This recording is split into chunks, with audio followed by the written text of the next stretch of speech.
বলবার জন্য আহ্বান জানাচ্ছি। হ্যালো,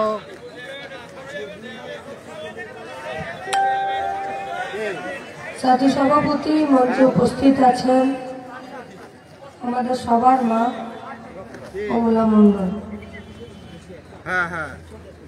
এরকম অমলা মণ্ডলরা এ রাজ্যের প্রতিটা ব্লকে আছে, যাদের ছেলেগুলো অকালে চলে গেছে। তারা শুধুমাত্র কোনো একটা রাজনৈতিক দলের সমর্থক ছিল এমনটা নয়। সে তো এমএ পাস করা তৃণমূলের হয়ে বোম মারতে গিয়েও ছেলেটাকে পিটিয়ে খুন করেছে।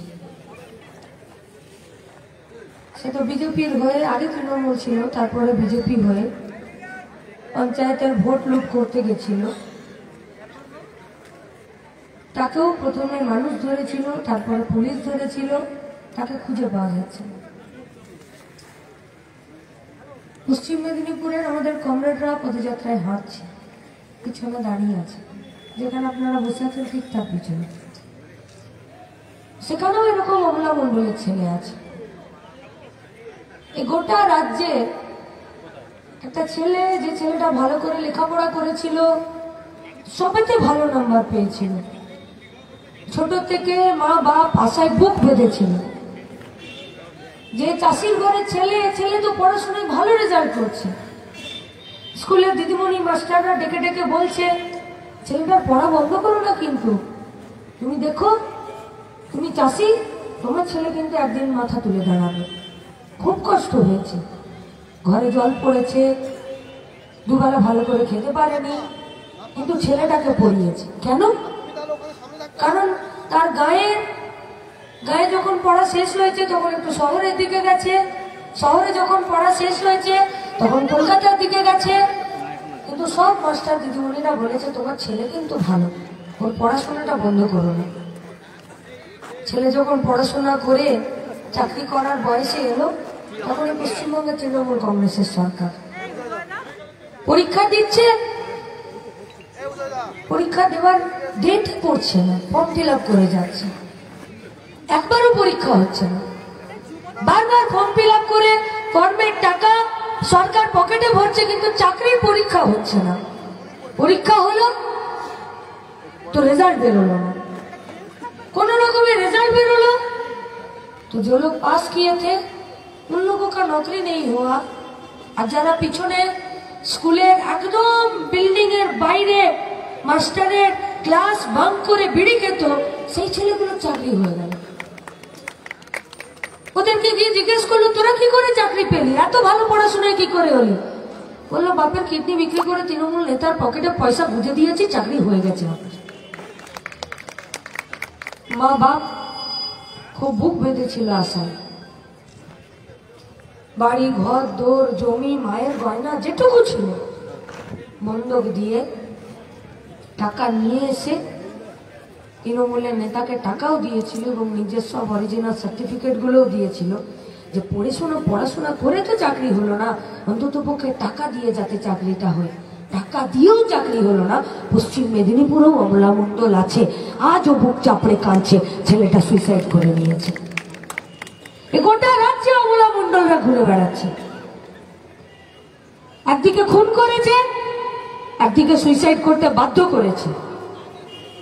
আর আগামী দিনে আমাদের প্রত্যেকের বাড়িতে একটা করে অমলা মণ্ডল থাকবে, কারণ আমরা বেঁচে থেকেও জ্যান্ত লাশ হয়ে ঘুরবো। কারণ আমাদের যেটা প্রয়োজন বেঁচে থাকার জন্য, সেটা আমাদেরকে পেতে গেলে হাত পাততে হবে, নইলে চুরি করতে হবে, নইলে গুন্ডাগিরি করতে হবে। এর বাইরে পশ্চিমবঙ্গের কাজ নেই। বাংলা নিজের মেয়েকে চেয়েছিল, আর বাংলার নিজের মেয়ের রাজত্বে বাংলার ছেলেগুলোর সব সর্বনাশ হয়ে গেছে, सब पानी जले भेसे गए। या तो प्रवासी मजदूर होकर बाहर का राज्य में काम करने जाओ, और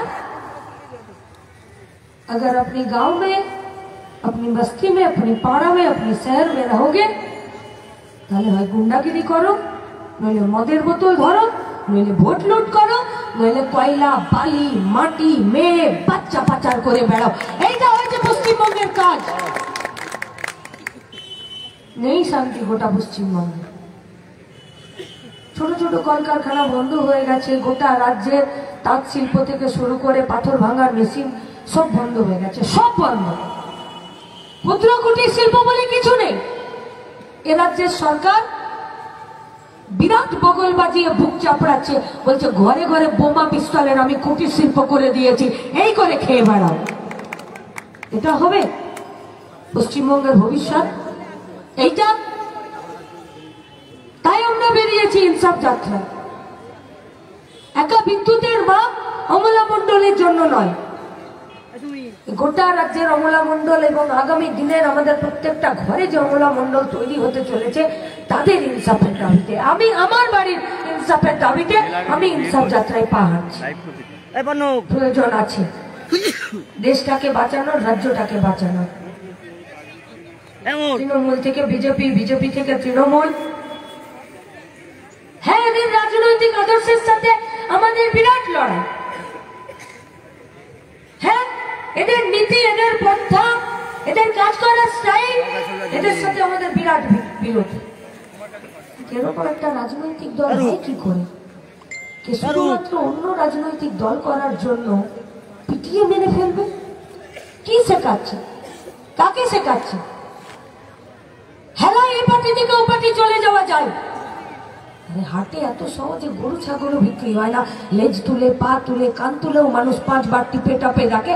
তৃণমূল থেকে বিজেপি আর বিজেপি থেকে তৃণমূল তো কেজি দরে বিক্রি হয়ে যাচ্ছে, কেজি দরে। কেন? কারণ দুজনের নীতি এক। वो लोग भी देश को बेचना चाहते हैं और ये लोग भी राज्य को गिरवी रखकर अपना कुर्सी बचाना चाहते हैं। দুজনেই এক। ওরাও দেশের সংবিধান মানে না, দেশের পতাকা মানে না, দেশের সংস্কৃতি, দেশের ঐক্যবদ্ধতা, দেশের বৈচিত্র্য মানে না, দেশের গণতন্ত্র মানে না। মমতা ব্যানার্জি তো गणतंत्र का नाम ही नहीं जानती, জানি না গণতন্ত্র কাকে বলে। কিন্তু মুশকিল হচ্ছে যে কারা রুখে দাঁড়াবে, কারা? মানুষ রুখে দাঁড়ায়, যে মানুষের কোনো পিছু টান থাকবে না। কোন মানুষ রুখে দাঁড়ায়?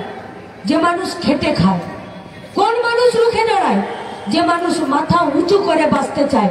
কোন মানুষ রুখে দাঁড়ায়? যে মানুষ নিজের দেশকে, নিজের রাজ্যকে, নিজের বিষ্ণুপুরকে ভালোবাসে। কোন মানুষ রুখে দাঁড়ায়? যে মানুষ নিজের পরিবারকে ভালোবাসে। সরকার কিন্তু 4 আনা 8 আনা বাতিল করে দিয়েছে।